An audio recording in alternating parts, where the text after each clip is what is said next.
In this video, I describe my solution to question 1 of homework 10, in which we are required to provide definitions and simple properties of some processes. In the first case, for the Poisson process, the PMF is given by this function, which is simply resembles the continuous time version of the Bernoulli process. The mean is given by lambda t, which is a linear function of time, and this is quite reasonable because you expect a larger number of units over a larger period of time.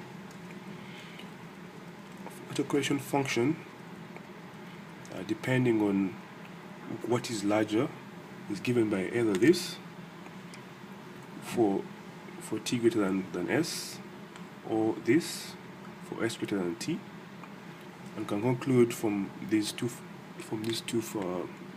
formulae that the Poisson process is not stationary in the weak sense. For the Poisson increments, we are looking at like step functions. The PDF is given by this function, where we see as you move along the process, the PDF becomes a function of the differences.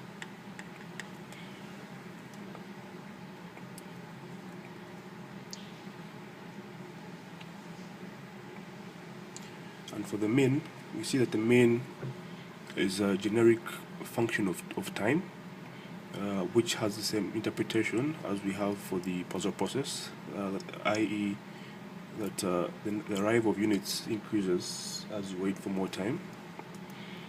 And the autocorrelation function is also quite similar to the one of the Poisson process, but it's more generic. In other words, we use a generic function sigma. And also from this we can conclude that this distribution is not stationary in the weak sense. And finally, for the usual normal process, this is its PDF as usual, where mu is the mean and sigma is the standard deviation. We also continue to note that the normal distribution is symmetric about its mean and non-zero over the entire real line. The mean for a normal distribution is also the median, which is expected since the mean is at the center of the distribution. And the formula for the mean is, as usual, the sum of elements divided by the number of elements. And the autocorrelation function is simply two PDFs, one over x over a random variable x and the other over a random variable y. So we simply modify the usual PDF for a joint PDF. Yeah.